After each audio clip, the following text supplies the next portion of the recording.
From the great halls of their house, there are assembled three who hope to one day be the world's greatest driving heroes. Created from the cosmic legends of the universe comes our team captain, the Vision, Bill Fisher. Their soon-to-be Wonder Woman, Vicky Fisher. Our Captain Marvel and head flight trainee, Jennifer Skripchuk. And our Batman, the master of tools, gadgets, and all things mechanical, our mild-mannered soon-to-be billionaire, Alan Danvers. Their mission, to fight injustice, share what is right and wrong, to get you out of your house and come out racing with them, and serve all mankind. They are the Garage Heroes in Training Team. Welcome to the Garage Heroes in Training podcast. I'm going to be one of the hosts for this episode. My name is Bill. Who else is hosting? Vicky. Vicky, returning guest. Huh? We've Yes. discussed it. He was on Yep. twice. He's on. Yep. I think he's one of the only people to be on a Woot episode and a racing episode. Really? Not at the same time, but yes, I believe that's true. Long-time Lemons racer, long-time judge, part of the judge series.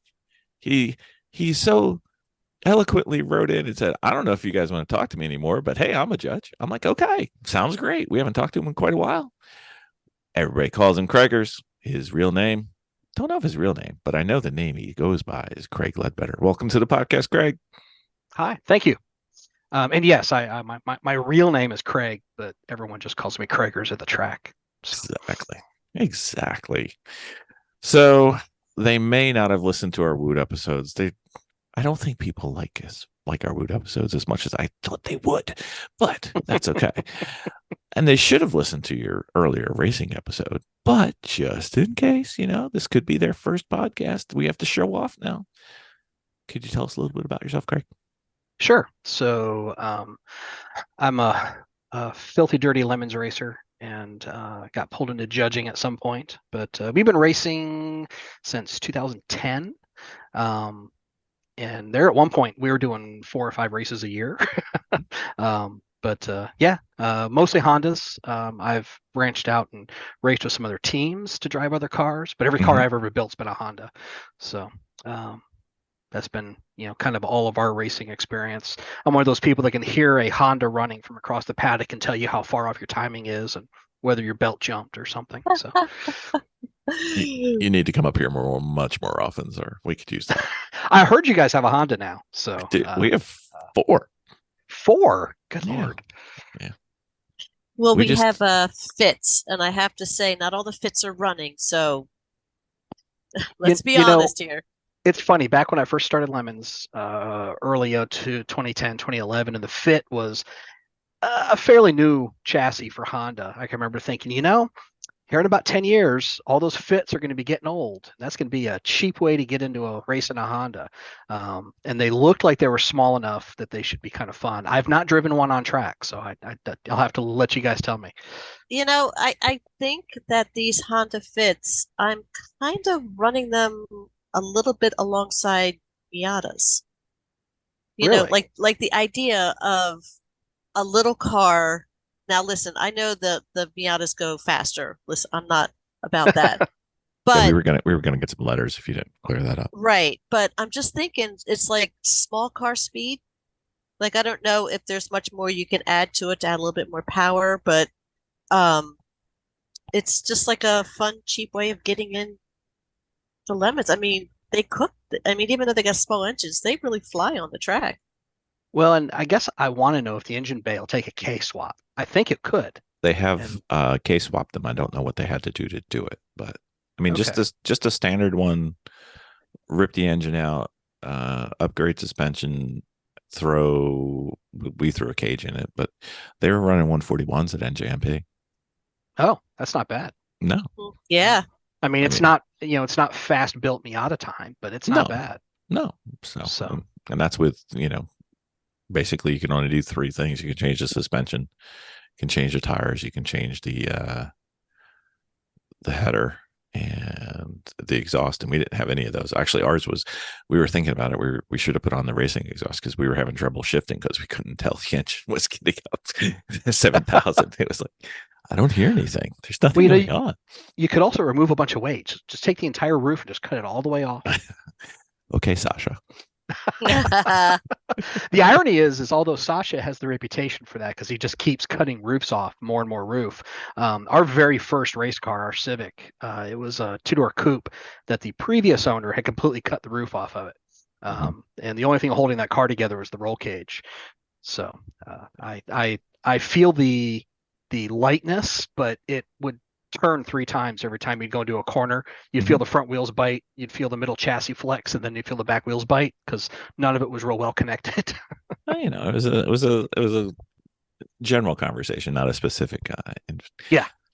I'm watching social media just in case. I'm waiting for the plane to not have a roof after a while. I'm just we'll see. What are they? They're flying what, a 140, a Cessna 140? I have no idea. It's a plane. I'm not sure I would get into a plane that Sasha maintains. I've seen what he does to a race car. He might chop the roof off of it. Or hold the engine in with a ratchet strap and a wrench as a motor mount, something like that. Yeah. Our first ever race, Sasha was getting ready for start, and he didn't have. I don't think they had gas. They didn't bring their cans or whatever. We were pit right next to him. He's like, "Can I borrow?" I'm like, "No, you can have it." He's like, "Oh, let me give you money." I'm like, "No, I will take the karma of giving Sasha gas." So it worked well for that race. Not so well for the second race. The second race, I think we lost both cars, but that's okay. We should have gave Sasha gas every race. We'd be undefeated by now. But anyway. So what are you racing right now, Craigers? I'm still racing my 93 Del Sol, Honda Del Sol. It's got a B swap in it, and we keep knocking down the door of a Class B win, and just never gotten there. We've been racing that one. It had, I think, 17 races on it when I pulled the blast motor out, and so it's had 1 race on the new motor so far. So I think I've had 18 races on that chassis. Like a B18? We went from a B18, and it was getting a little tired, to a B20. I've literally had sitting in the corner of the shop collecting dust. See, you got to keep the spare engine ready in the shop, because then the engine won't break. If you don't have that spare engine ready, the car knows it. Well, and you also do not bring the spare engine to the track. No. Bring the spare engine to the track, because then you're You going to will swap have it. to. You're going to have to. That's why we don't bring our hoist. Yeah, we used to bring the hoist and the engine and everything. At one point, we got so good at doing a motor swap on track that we could swap the D series out of a Civic in an hour and 45 minutes and be back out on track. Wow. Took us a little longer than that last winter. Just a little longer. That was with a lift too. So yeah, we're not good at that. Not yet. Who knew that the spark plugs were labeled right to left? That was the part that got us right at the end. We spent many. Oh, you had done we've done that before as well. We have had the ignition timing out the wrong way. Yeah. And like, why won't it start? It's making weird sounds. It's on the timing's right. Look, they line up. Everything's good. all the wires are in 1, 2, 3, 4. We're None good. of the mechanics could figure it out. None of it until Alan just kind of looked at him like, we go ahead. I was going to say, if you don't take the plug wires off the distributor, they can only reach the correct places, right? The problem is you never take the plug wires off the distributor, because then you have to figure out where it all goes again. Yeah. Yeah, we did an engine swap. So we did do an engine rebuild and the whole thing. We built it, yeah. So, but it was quite entertaining, I have to say, because it wasn't until that we were doing like a valve adjustment on it and that we kind of looked at it, and the number is like actually pressed into the engine itself, like a metal press. We're looking at it going, no, did we check the direction of the spark plug wires? Because we've been spending like an entire weekend trying to figure out how come our car was it sucking and not blowing? It was blowing and not sucking. It was sucking. It was definitely sucking. Yeah. Then like 3 minutes into a conversation with Mr. Honda, who's been elevated to Dr. Honda after getting us through this operation. Yep. He's like, they always go from the right to the left. They go from the the crank side. Yeah, they go from the crank side. From the crank to the transmission. Yep. Yeah. Yep. Yeah. I'm assuming you were talking to Mr. Abbott. Exactly. Mr. Abbott. Absolutely. I do have the distinction of being able to solve a Honda problem he couldn't figure out at the time at the track. Really? I thought It that was was a a one long spot. it was a long time ago. I can't remember if they were still running the that Vanagon sliding door Civic that they had, Mhm. but they had a D series set up on a old EF type chassis, and Hmm. the plug wires for the throttle position sensor and the mass airflow sensor, the plugs are identical and they're almost the same length. And if Awesome. you flip flop them, the motor runs really weird. And I have done that often enough. Curtis was over there talking to Chris and Chris. It was one of the first times we had met them. And Curtis hollers over at me from 2 paddock spots over, says, "Craig, come listen to this Honda. You'll know what's wrong with it." I walked over and I listened to it and I asked him a couple questions. And I said, "Did you flip your throttle position and mass airflow sensor plugs?"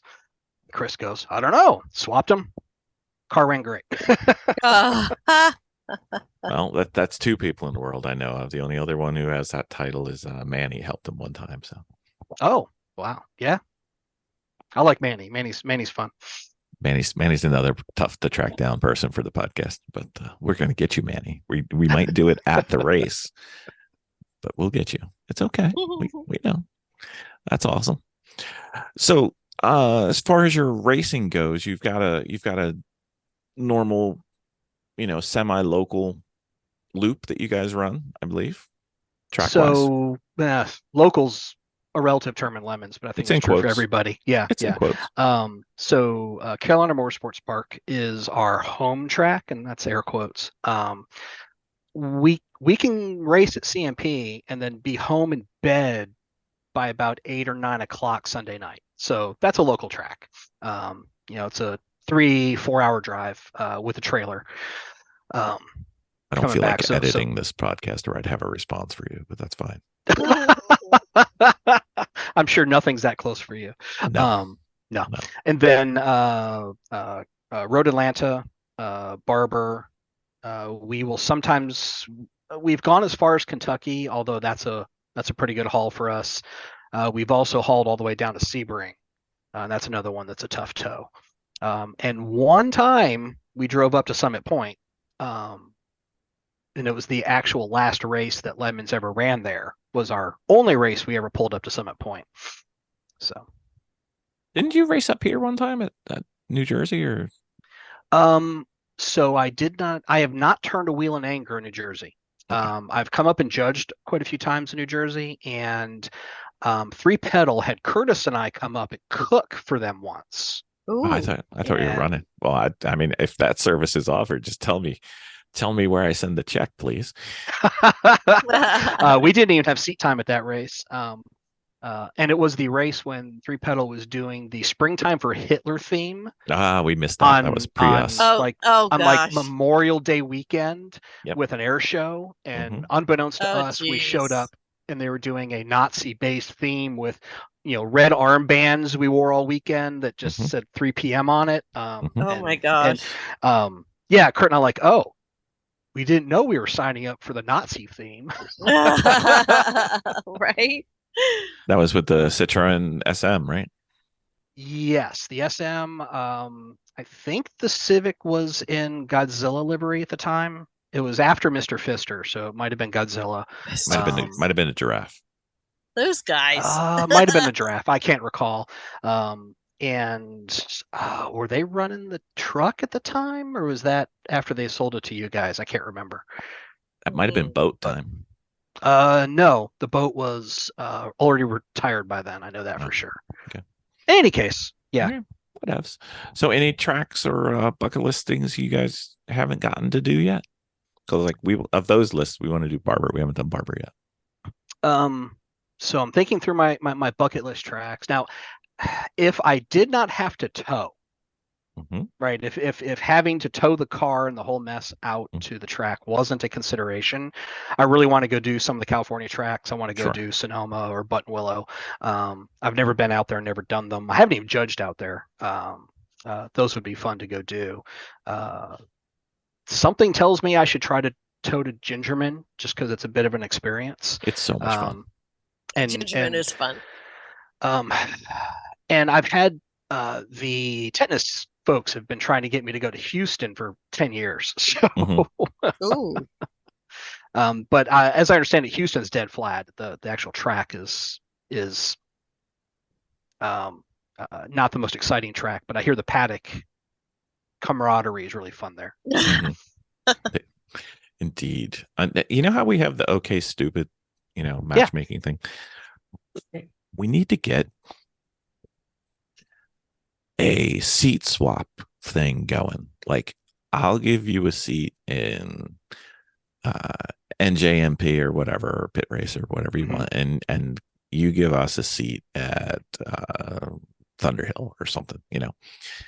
That would be It would be. Well, I had taken Ben Dawson as an arrive and drive. the Ben Dawson. The Ben Dawson as arrive and Wow. drive sight unseen, having didn't even know who he was. He was a racer out on the West Coast and had just moved to Charlotte, and on a whim posted up on the forums looking for a seat, and I happened to have an empty seat, and I was like, well, I'll take a risk. Turned out to be one of the best risks I ever took. Really? Oh yeah, he was a phenomenal driver, and the brakes on one of our cars was a little iffy, and he's like, I was digging through your trailer and I saw this set of half-used brake pads. Can I change them? I was like, yeah. Yeah, sure. I don't have to do the wrenching. Have at it, man. Enjoy. And that sort of being able to swap inside the community, and not just him coming over from California, but if I had also been able to barter for some seat for some team he knew in California at the time, Exactly. that would have been great. I know. I think we need to do something about that. We might have to do that on the side. Will Well, be the unofficial. There's nothing to keep the teams from organizing that themselves. That's true. That's right. Right into garageheroesandtraining@gmail.com and we'll start a board. Anyway, That's right. you know what people find really surprising? What's that? We still have never met Ben Dawson in real life. In person. Really? No. You have not been at the same track with him at We the have same not time? been in the same room, No. in the same state. We started talking with him pre-plague and then the plague, and we just haven't done it yet. We had one almost set up, but then he had to go to Disney and our car fell apart. We've got a plan. We have one more plan that may happen in 2023 calendar, but it's TBD. So it has not happened yet. I mean, I'll be honest. I part of how I got through the pandemic, listening to all the various podcasts, was the Dominating with Dawson segment. Wow. He's awesome. That's big talk. Awesome Dawson. Yep. Almost rhymes. Whatever. It's fine. So go ahead, Vic. No, so when you were racing cars, tell us a little bit about the cars that you were choosing and that you were racing. Go a little bit deeper on that. So our very first car we found on Craigslist had previously been raced and supposedly passed tech at a previous Lemons race. And we got it for $500 straight up with the cage and everything already in it. We had to put a seat and belts in it, was supposedly. That and the small matter of the extremely exploded engine, but details. So we picked that car up, and it was a Honda Civic, and we found one that already had a cage in it that we thought was going to pass tech. It didn't, by the way, but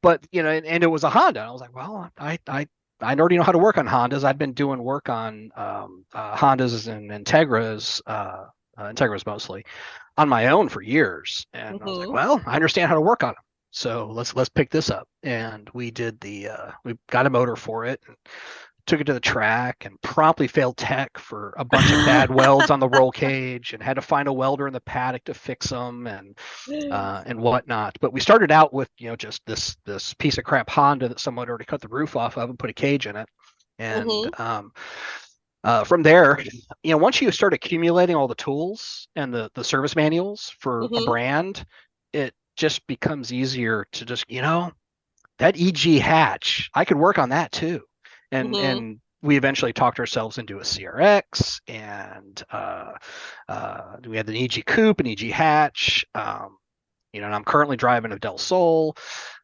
So we went through the whole gamut of the small light Civics.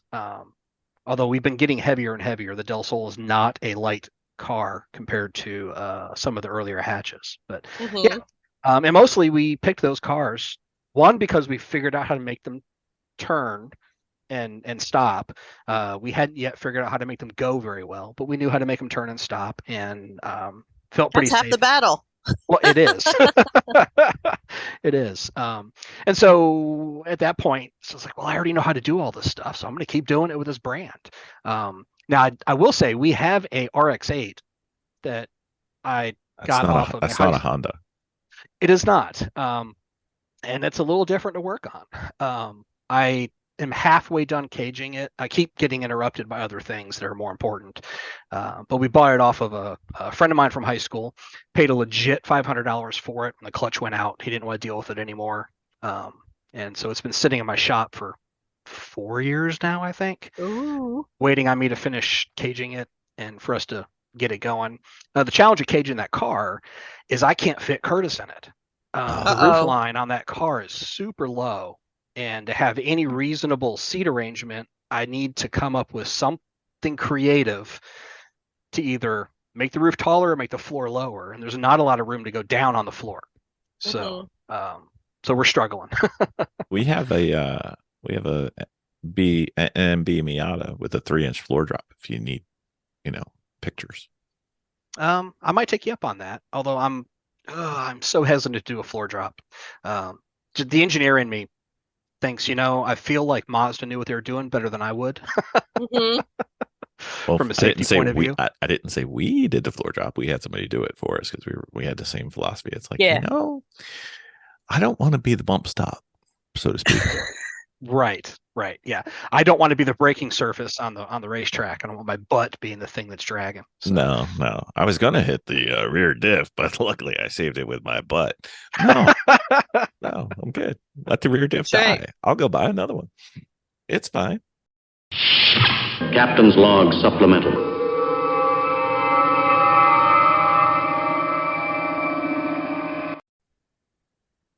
Miss Vicky, we've been racing for a while. Yep. One of the things you've wanted forever and ever was something simple and easy to get the video, because you've not been happy with everything we've tried. Nope. And we've tried a lot. Well, the issue that we've always had was that we always never got around to video. We kept trying, but things kept happening. Even when we did, I can't count the number of times I have GoPro video from Jennifer turning the GoPro on to get out of the car and then turning it off to get into the car and start racing. I mean, we've all done it. That was a problem with the GoPro is because of the positioning, is that we could never really see the on and off button, and the battery was really short. But I think we found a solution. I think we did. I did. So we now have the Sentinel system. Yes. And oh my gosh. Rumored, finally here. I know. And honestly, it was incredible. Just, like, my mind was blown sitting there watching, my sister drive or watch our friends drive in the car. It was really cool. Mm-hmm. We got to have it displayed at the track in the paddock. We were watching it pretty much. Mm-hmm. I will say that the only downside to the Sentinel system is it cuts down on my steps because I end up staring at the camera.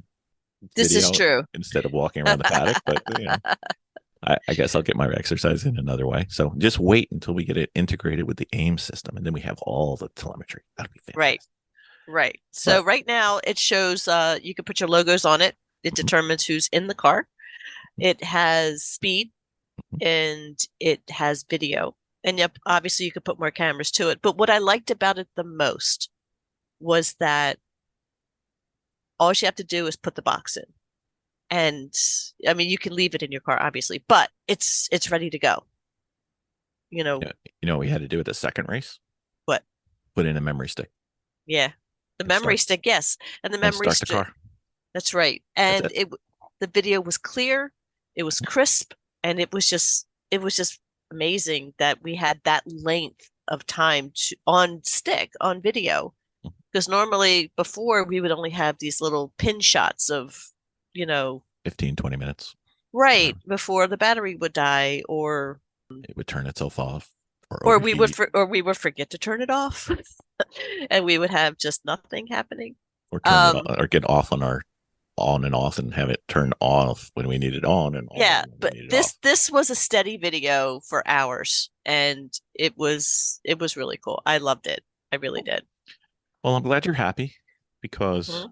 as with every married couple, when you're happy, I'm happy. And I don't sleep in the tub for, another reason that I didn't even do it, but that's fine.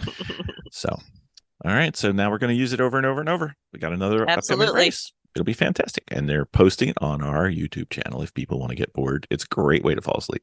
You are so self-deprecating. I'm even better when I'm self-deprecating. Deprecating. That too. So, Miss Vicky, your favorite question? I know. So, it's been a while since you've been racing, obviously. But when you were racing, did you have a race philosophy, something you told yourself when you went out on the track? Sure. And it's not been that long. I did CMP this year, by the way. Okay. So it's been a few months. So my race philosophy, uh, I had zero track experience when we started Lemons. I actually went out on a track with 120 cars on a less than 1 mile circuit and took the green flag on a Saturday and learned how to deal with track. I didn't even know how to corner on a track when we started. Mm-hmm. So my stress levels stay really high. And what I have found is my philosophy on track is I just have to make myself relax. Oh. I constantly, every 3 or 4 laps, I have to pause and go, okay, you can stop gripping the steering wheel this hard. You can stop trying to brace your elbows into the seat or, relax my legs because I would be super tense on the pedals. So I have Mm-hmm. found that my biggest focus when I'm racing is just relax myself because Just breathe. it's a constant challenge. And I don't know if that's because of PTSD from my initial track experience. Oh. That was a hard hour. I was in the car for an hour, and it was a tough hour. I think I did the math, and there was like 40 or 50 feet per car on that track that was Wow. available for room because it was such a short track. That was when they ran CMP short course. Mm-hmm. And luckily, it was not with a chicane. Anybody that's been around long enough knows there was a chicane on that track in addition to it being super short. Luckily, the chicane was not there when I was learning how to drive. But just that sort of, oh my God, what did I get myself into? Get out of the car and go, oh, thank God I'm out of the car. And then once I'm out of the car, I'm like, so when can I get back in? Yeah, that's right. Yeah, that's How, pretty much how it. how did Audra put it? It was awful. It was terrible. It was terrifying. It was the most fun I've ever had. Yeah, that is almost exactly my experience. So, yep, yep. And mind you, I've definitely gotten some skill over the years. I'm not the fastest driver, but I'm also not, driving around with my hair on fire, afraid of every corner. But I do tense up, and so that's the big thing for me is just relax. I'm so much faster when I'm relaxed. So. Yeah, indeed. I think we just returned from our first ever, coaching and our first ever trying to do like fast laps. There was a eye-opening experience for us, but relaxation is key to doing it fast and doing it well. You can't do fast without doing it well. So Well, safely, at least. and from what I've read and what I understand, athletes, like people that are really good at a physical activity, Mm-hmm. are really relaxed when they're doing it. There's not a lot of, they may have explosive power in whatever they're doing, but they're relaxed and in control. They're not ever over pushing, and I think that translates perfectly into race car driving. Well, if it doesn't and you're over pushing, it'll translate perfectly into the judge's paddock. That's true. Because that's how it goes. So, Mm-hmm. so how'd you get started judging?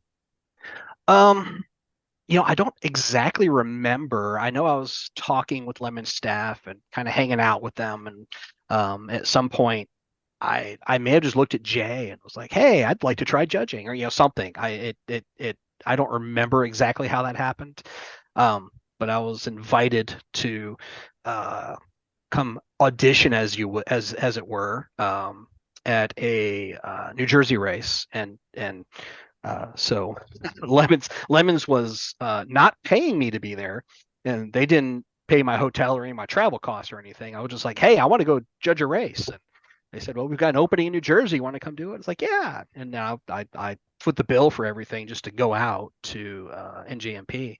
And I had an absolute blast, just kind of being shown how to judge.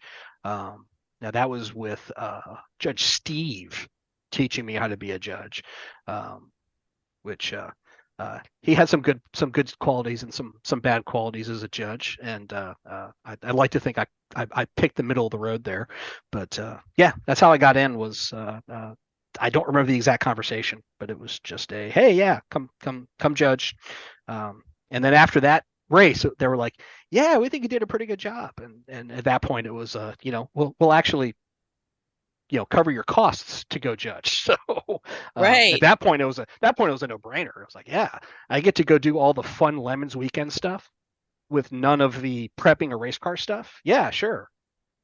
I'll go make that happen. I've been promoted from intern to semi-paid. This is awesome. Yeah. Yeah, that's fantastic. Right. So, how often so far have you been doing this? I mean, how many races have you been going to? How far have you traveled? So the furthest race I have traveled to judge was New Hampshire. Okay. And that one was a really regular one there for me for a couple of years. I think 3 or 4 years running, I was judging New Hampshire. Right. And I now have a scheduling conflict that whole month when they normally have the New Hampshire race. So I didn't do it last year. I'm not going to be able to do it this year or next year, which is unfortunate because I really enjoyed judging the New Hampshire race. But that's the furthest I've gone. And then I think I've done 11 or 12 races total judging. Started, 2016, 2017, I think, was the first time I judged. And I'm looking at I think I did 4 races in 2021. Didn't do anything in 2022 due to scheduling, but this year I'm doing 3. I did Barber, Denver, and I'll be finishing up with Road Atlanta. That sounds like fun. We got to do Barber, Vicky. I know. You do. I really like the track, and the facilities are top notch. You are hard pressed to find a better set of facilities anywhere else that Lemons races. Yeah, we both have had our fair share of spins and stuff on iRacing, but we haven't done it in real life there yet. So we'll get there though. It's okay. So you got some upcoming stuff for the regular season. You've got you got any more races this year? I don't. We're basically down to 1 race a year right now, mostly due to scheduling and financial restrictions I've had. And of course, I'm the car owner and the team captain. So, unless I can get enough drivers to pay me to be there, I can't get it worked out. That and for the rest of the year, all my weekends are tied up with my kids' marching band. So, really? Kind of fun. It's kind of fun. All right, Judge Gregors. Yes, sir. Favorite penalties seen, given, or maybe that you want to give? Favorite penalties. I'm trying to think through. We've done so many great ones.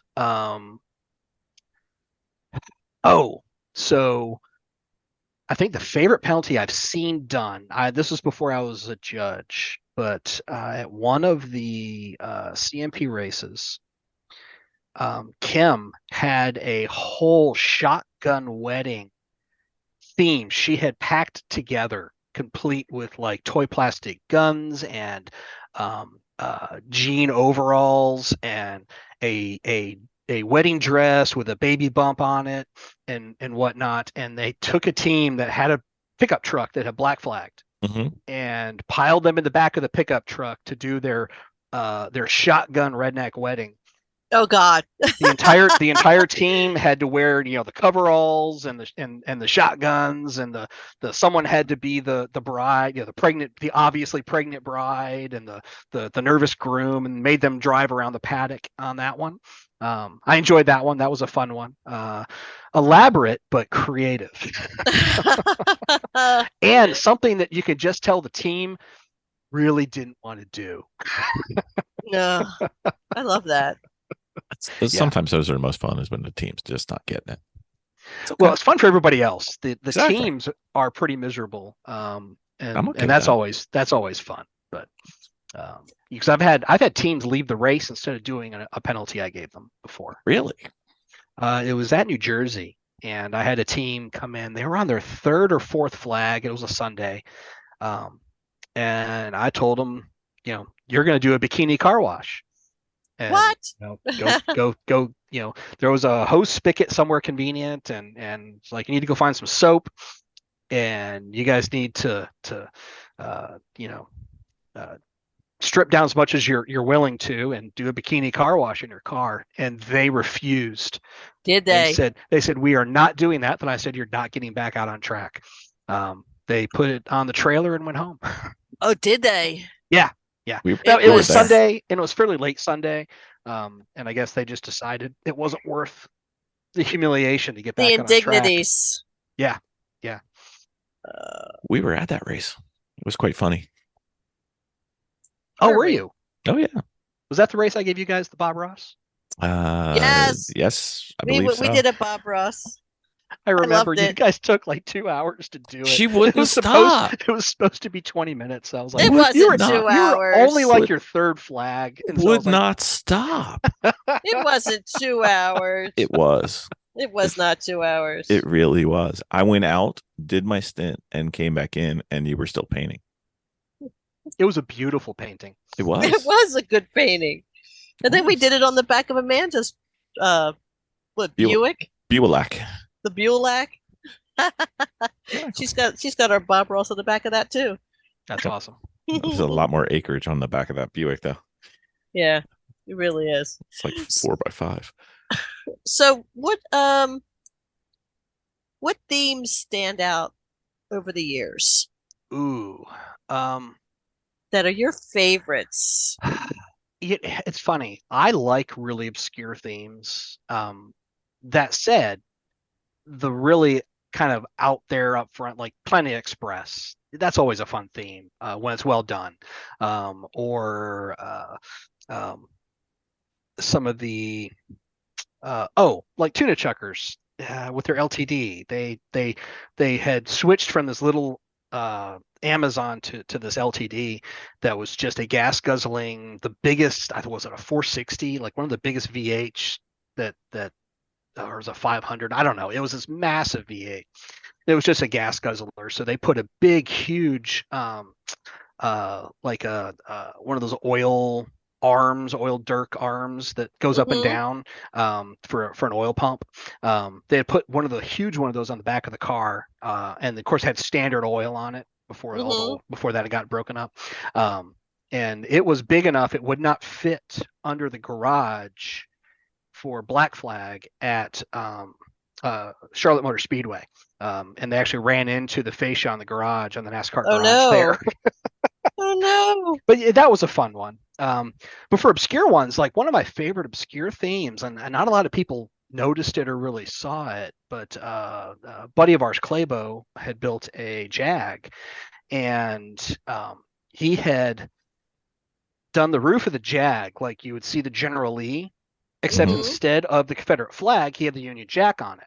Oh. Instead of General Lee, he had General Cornelius, who of course was the Revolutionary War the other side general, right? And Claybo's like, well, it's an army that lost to the U.S., so yeah, it's and very few people really kind of got that or saw that, but I really enjoyed it. So I like those kind of obscure themes that are you got to read a lot into them. I can see that. Did they do red instead of orange? He had a failure to execute on some of the paint on the car. He got most of it there, though. Okay, that's fine. All right. So, one of the things that a lot of the newer teams are having trouble with, and honestly, looking at how they're doing it, I would say failing. Uh, Bribes. They're sucking recently. You got any tips? Any requests? Any So thematic tips? apparently everybody just needs to go to High Plains Raceway for a race up in Denver. We just did that race judging, and the bribe game was super strong. Really? Oh yeah. And the bribes were, we had a lot of the standard bribes, here's a case of beer, here's Yeah. unfortunately being Colorado, it was all IPAs. I can't drink that stuff. They are kind of rough. They're a They bit are. raw. They are. A lot of beer, but then we had teams bringing, baskets of candy or various foods. We had one team roll up with a mini fridge on wheels that was fully stocked with beer, water, Powerades, Gatorades, and Ooh. snacks that they rolled into Black Flag for their bribe.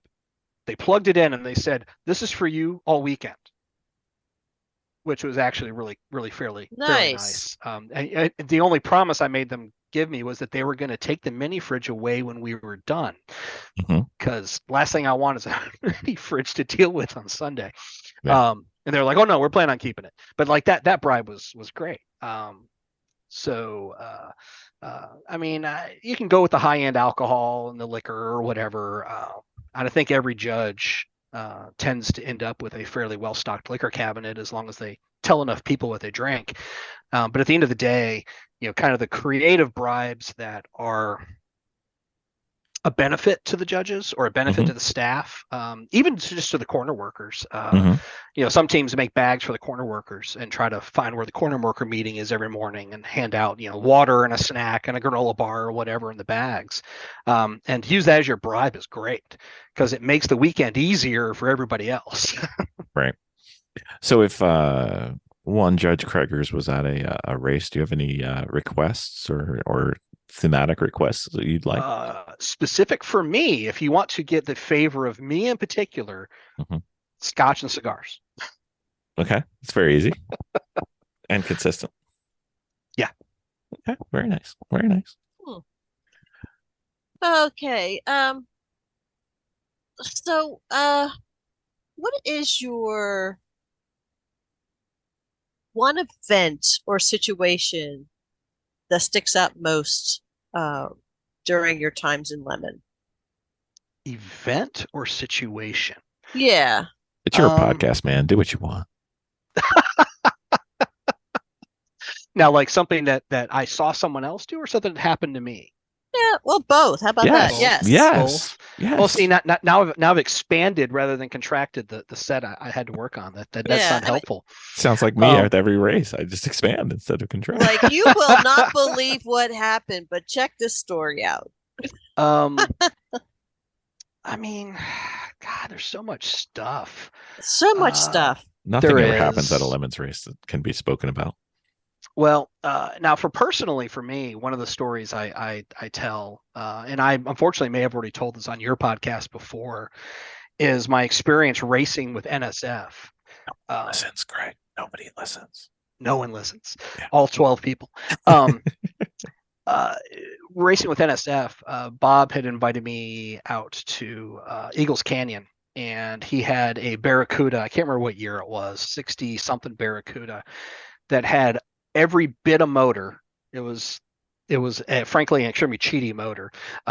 Everything else about the car was absolutely terrible, and the brakes didn't work enough that Saturday night I had to weld the firewall back in on the car because we had all pushed so hard on the brake pedal we had detached the firewall from the chassis.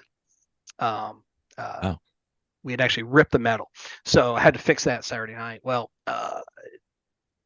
and Bob had been asking us to be gentle on the car on Saturday, and Sunday he says, just go drive the car, drive the wheels off of it. Okay. And I started pumping the brakes going into corners instead of doing a single press because it's an old 60s Dodge Mopar, and pumping the brakes, suddenly you'd actually have good brakes, but you had to pump them a few times. And I had run through all the brakes and run through all the pad and then run through the phenolic pistons on the calipers. And all that was left was air in the lines, but I had no idea as I was going flat out in the back straight at Eagles Canyon and hit the brakes, and there was nothing. Oh Oh, no. 3, 4, 5 pumps on the brakes. There was nothing. And at the end of that, and of course, this car had all the motor, and it was glorious. You held the accelerator down until you saw God, and then you lifted to brake for the next corner. And I just went, well, I guess I'm going to try to make this hairpin uphill left-hand turn at whatever insane speed I was going. And I just went for it. And of course, the car did not stay on track. I spun off into the weeds. And the corner worker, one of the corner workers runs over, and I had spun off into the weeds so bad I was in a hollow. Like I couldn't see the racetrack from where I was.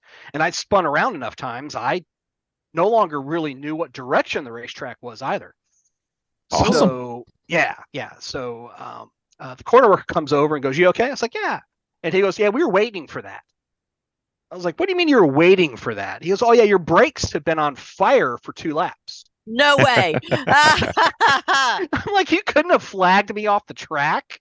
Could have given me a heads up.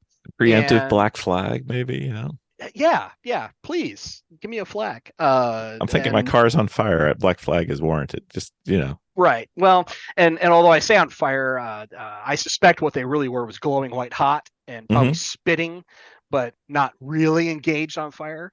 Then I looked at the corner worker and I said, "Great." And he said, "We're going to have to flag you onto the track so it's a blind corner." I said, "Great. Where's the track?" Because I couldn't see it where I was. Corner worker looked at me. He was like, "You sure you're okay?" I said, "I'd be great if you just tell me where the track is." Oh my gosh, just tell me where to go. Honestly. that away. Well, and so from that experience, I enjoy when I'm judging people coming to Black Flag, and they've got that wide-eyed, big old saucers, looking like they just don't know where they are anymore. And I'm like, I know how you feel. I've been there. I've spun the car enough that I don't even know where the track is anymore. Oh, geez. Which is a nice conversation starter. When people come into Black Flag. So it's one of my favorite Lemons experiences. Was just the audacity of being on track at probably somewhere north of 90 with no brakes. That's a good one. So what's the most money you've been bribed while somebody pulls in for a black flag? I'm just wondering, every once in a while someone will try to throw a 20 at me, but oh, stop. I threw way more than a 20 at you. Oh, what? But that was fake money. Dude.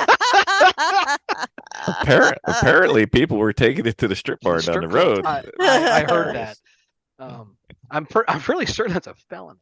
So pretty sure you're gonna be I have treated had like people I have had people throw a little bit of cash at us, but yeah, I mean nothing like what you did, Mr. Stark.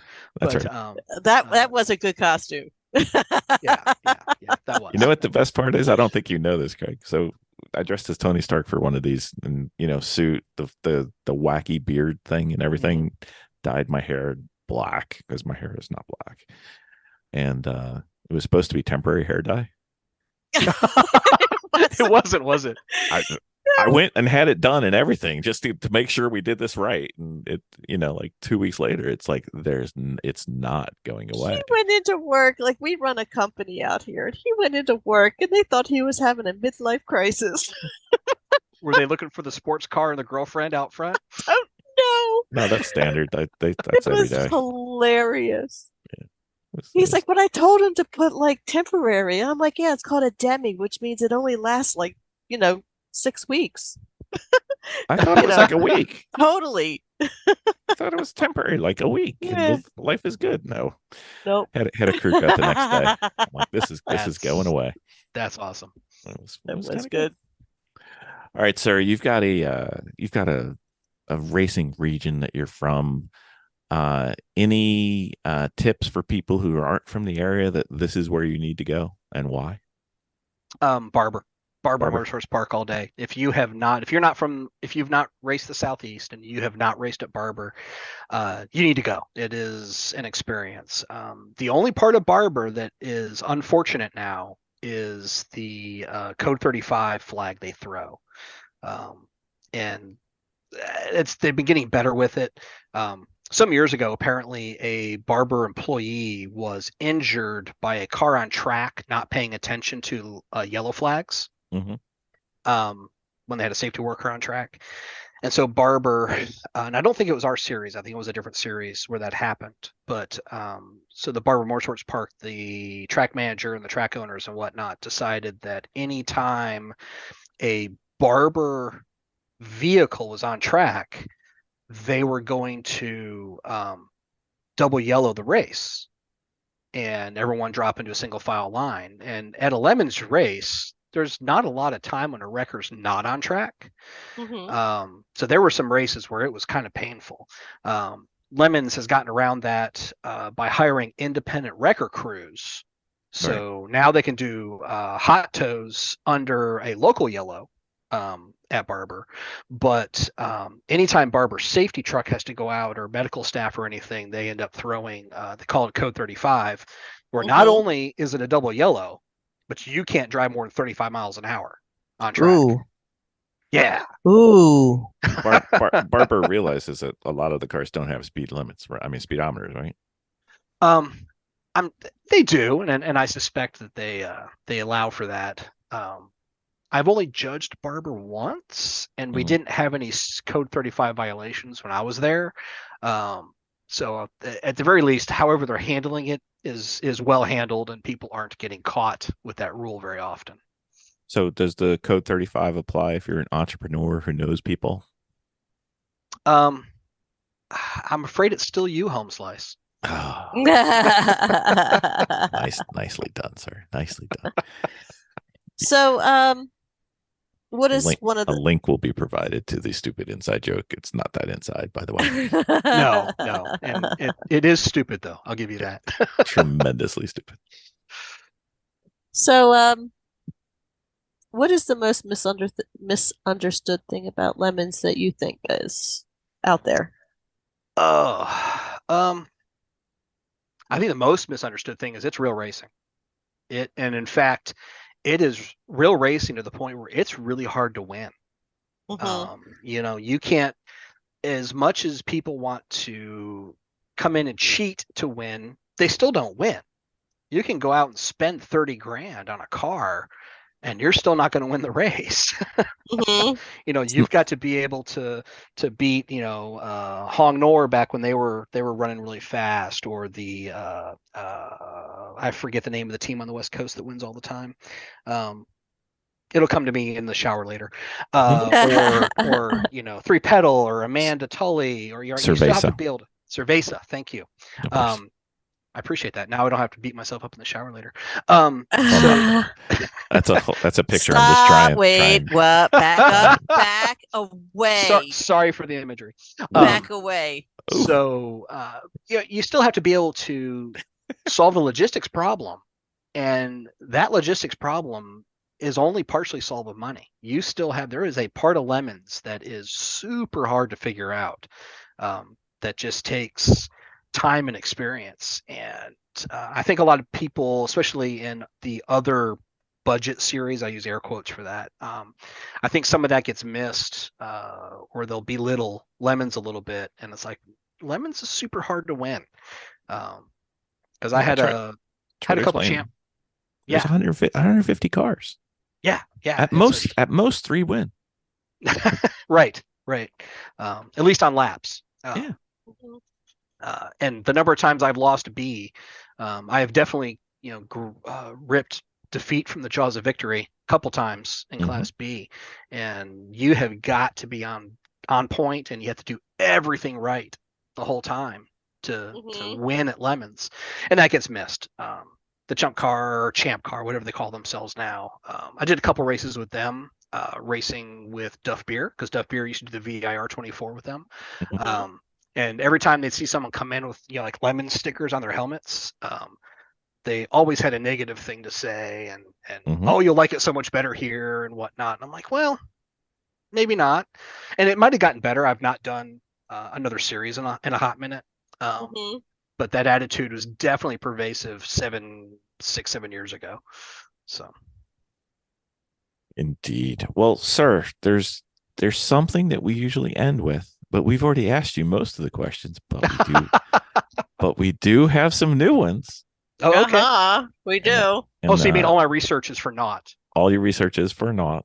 I think we have about 8 new ones that I know we haven't asked these. We may have asked some of the other ones, but maybe not all of them. But I'm going to hit you with these now. Okay. Okay. What is your race car number and why? And do your race cars have names? Ooh. Okay. So my race car number today is 571. And the reason it's 571 is because I have the stencils for 5 and 7 and 1. And I have them from the first car we built, whose race number was 157, which was tied to an extremely obscure theme that nobody got at all. No one cared what our theme was, to the point where they're like, I don't understand what this is. But imagine, if you will, the movie Dirty Harry. Okay. Where Dirty Harry jumps off the bridge onto a school bus that Scorpio has hijacked. Okay. And our car was the school bus. Well, the bus number on the back of that bus is bus number 157, and it was McDougal Bus Service. And we had taken our Civic and we painted it yellow with the black striping, and we had stenciled on the McDougal Bus Service and the number 157. And then we went to the thrift store and got the wide lapel shirts and the 1970s stuff and the bell bottoms, and I'd even grown my beard and then trimmed it down, so I had the big old lamb chop sideburns, and absolutely no one got the theme. No. At all. You know what? One of the best things about you, Craig, is that you think somebody could have gotten that theme. Well, and if someone was going to get it, you'd figure Judge Phil would be the only chance you have. And Judge Phil, and the problem, of course, is that race was this convertible Ford of some kind that called itself the Enterprise came through, and it was this big, huge, fast car, and they'd gone through BS right before us doing this whole Star Trek thing. Although maybe it wasn't Star Trek, might have been an aircraft carrier. I can't remember. It could have been either. But they loved their theme so much that they just went, okay, great. We also tried to bribe with pulled pork barbecue, and they told us, oh no, we don't want this. You can just take it back with you. Like, oh, okay. But that was Kurt's barbecue.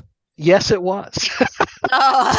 So years later, after we had done a proper cook and got a reputation and whatnot, Phil, we were having a conversation with Phil, and he was talking about, this pork barbecue is so good. How do you and Kurt's like, I've tried to give this to you before, and you handed it back to me. That's like giving away Chrissy's mom's cookies. I mean, what the hell? Yeah.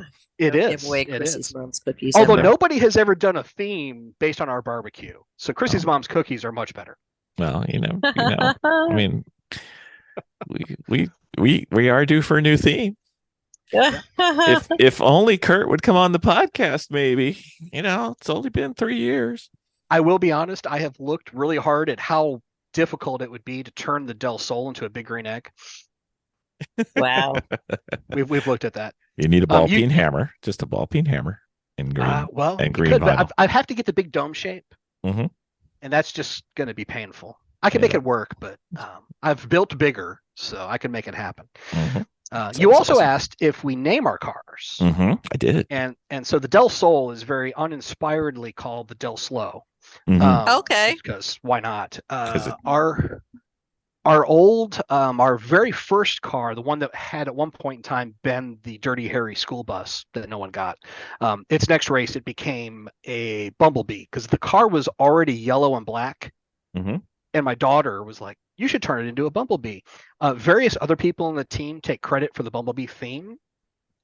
I seem to recall my daughter coming up with it, but we'll let the rest of the team argue over whose idea it was.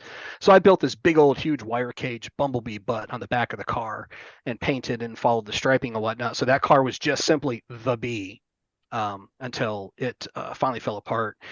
During that, we had built the CRX. The CRX also got a Bee theme, but it was exactly the inverse color scheme. So where the Civic was primarily yellow with black stripes, the CRX was primarily black with yellow stripes. And I changed the way the bee's butt looked over the years. And that car was such a pain for us to work on. Everything was supposed to be easy, and it just wasn't on the CRX. And so we called it Bizarro because nothing worked correctly on it. And then after the original B was retired, and we replaced it with an E.G. Hatch car that we also themed as a Bumblebee, we called that Newbie. Yeah, and we had windshield graphics for those names and whatnot over the years. The Del Sol didn't get anything quite as interesting as a name.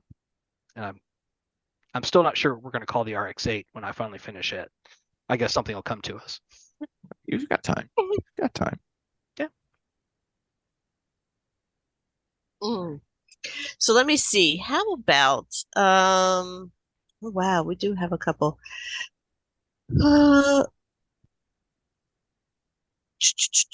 shouldn't become as a surprise to you. The I know. list is literally right there. I know. I'm trying to find a good one. So, did you ever have a pre-race ritual? I mean, our pre-race ritual was abstract panic. Because who's ever ready to race, right? Right. But our post-race ritual, for a while, we had a post-race ritual. Typically at CMP, as everyone packs up, you end up with just the paddock as it empties out, and you end up where everybody that has helped pack, everyone's waiting to leave. And so, like, okay, is everything away? Do you still need help? Whatever. So we ended up with a small crowd of our team and associated people with our team, kind of in a circle, waiting to leave, waiting on the last guy to be done, because you don't want to be that guy and leave first. Right. Well, so that turned into a bit of circle time, where we would then go, okay, everyone needs to tell us. I can't remember exactly what it was now. Everyone had to say something that they thought was positive for the weekend, something they thought was negative for the weekend, and what their overall thought for the race was, right? And something of that nature. And so that became a tradition where we all had to express these thoughts in a group at the very end of the race, until we eventually ended up where I no longer had dedicated long-term team members. We used to have 4 or 5. And once we got down to just me and Curtis, Kurt and I'd be damned if we're going to, stand around and talk about our feelings and not get in the truck and drive home. So, Right. so that tradition slowly went away. Right. Okay. Oh, that's funny. Very cool. All right. So I know you listen to podcasts and everything. So favorite podcast could be racing related, could not be, can't be ours. We're ineligible. I know. Darn. I know. I don't want to, I'm not just looking for the cheap push here. So someone else, give me something I need to listen to. Absolute favorite podcast, LeVar Burton Reads. Okay. I listen to that one religiously. Something about that man reading me a book is. It's like a rainbow. It is. That, and he gives personal thoughts at the end of his books, or at the end of the books, as the end of a story, he gives his personal thoughts, and those are kind of fascinating to listen to. He is a fascinating person to kind of get under the hood and understand. And the other podcast, of course, this one, everyone that listens to podcasts listen to This American Life. That one's just great because it's a mixed bag. I do like This American Life. Yeah, it's a mixed bag. So that one's always you always get a different story. It's not like it's the same thing every week. It's always just kind of a random mismatch, which is it's the Reader's Digest version of podcasting. Yeah. Very nice. I find myself listening more to podcasts now than I do music.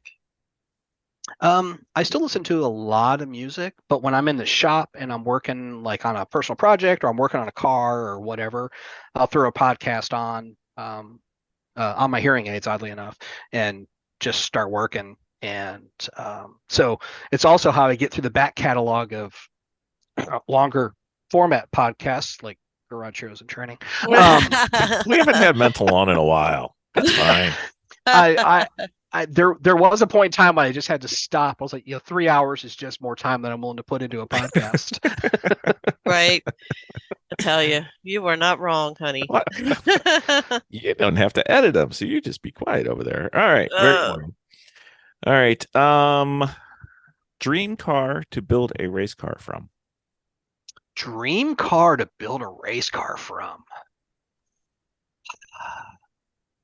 You know, except for the fact I've done the math and I can't find a way to do it, but I really wanted to figure out how to solve the Lemons electric vehicle $50,000 prize. Not worth it.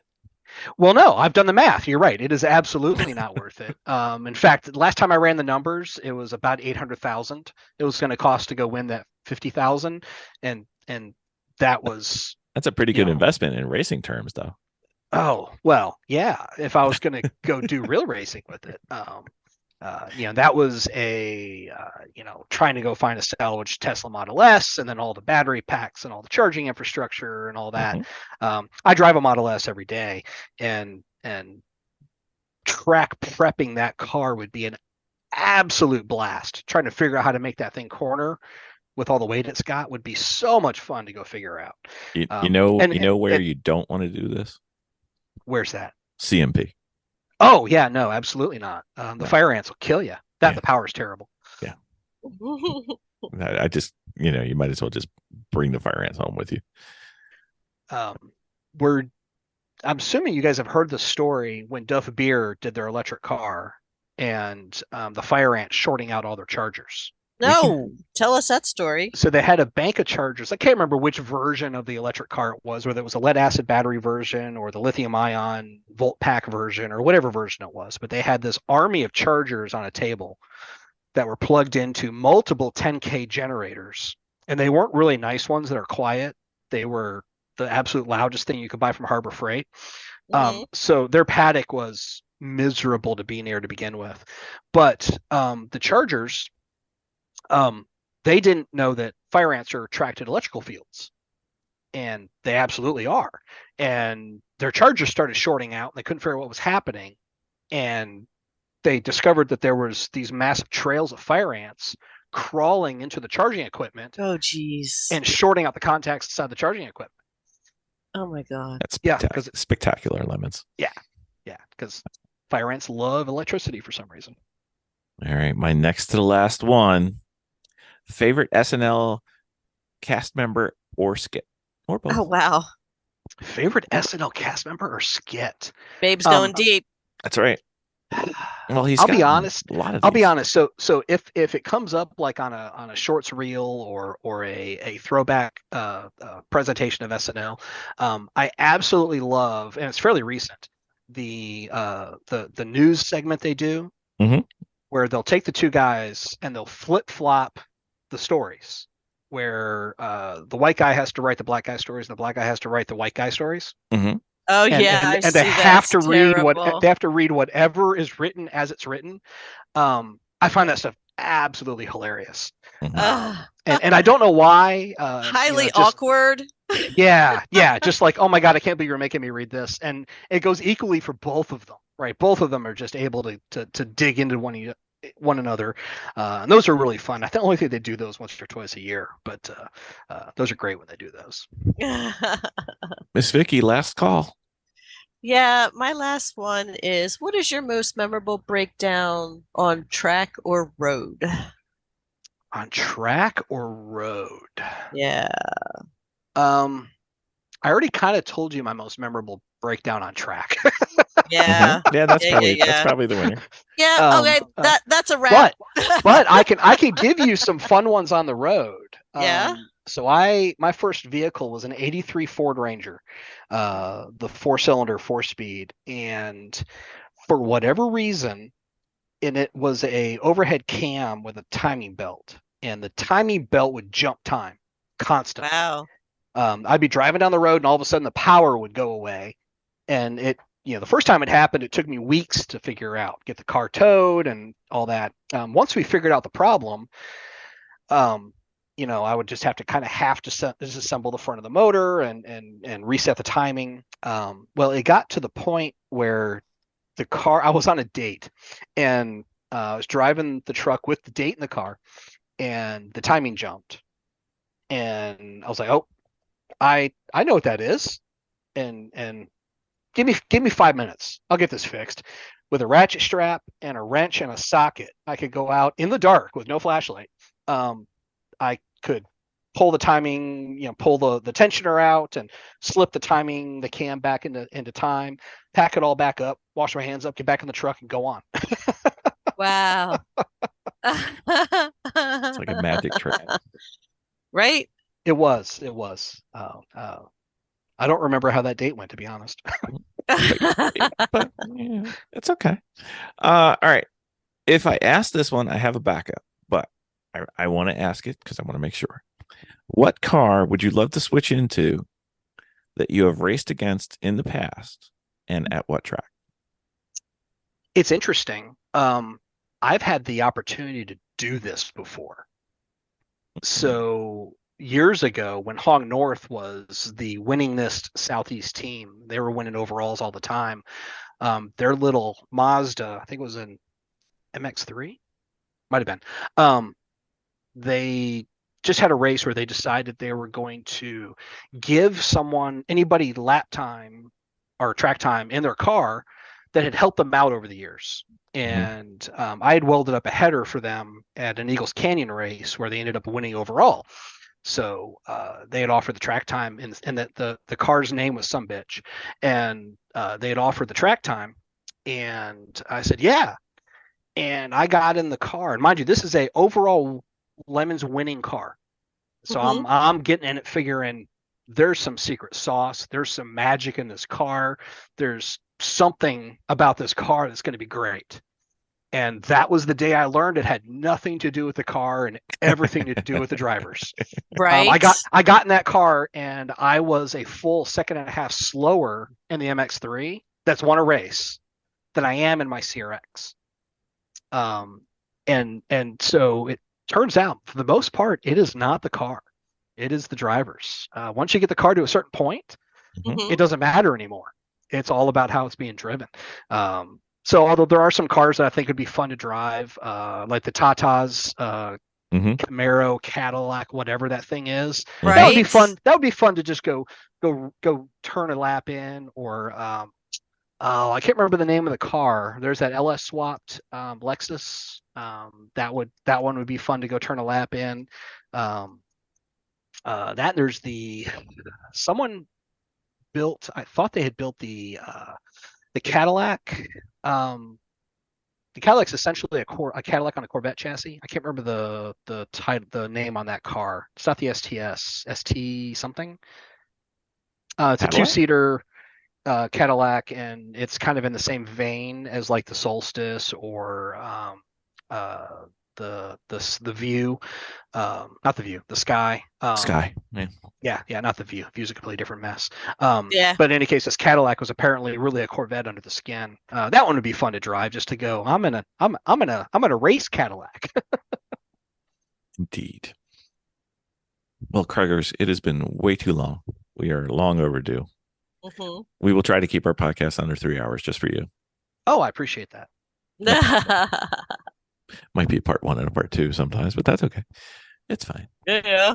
If people want to follow along with the antics of a Craigers-based team, how would they do that, sir? The only social media we really have left, and no one touches the Facebook page anymore. The only really social media we have left is there is an extremely unattended Instagram page under Terminally Confused Racing.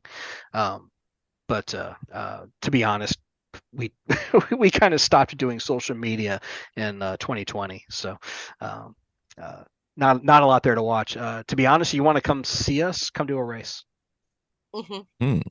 I've got ideas. I've got an idea that we actually probably should talk about. But that's okay. I suspect. I do. I have tons of bad ideas, Craigers. You know that. I do. It's easy. Very nice. Well, thank you for coming on again, sir. Most people get one and done, but I think it's us, not them. I was gonna say, most people never want to come back. Probably truer than I care to admit. Anyway, thank you for coming on, sir. Sure. Thank I you. enjoyed it. Thank you.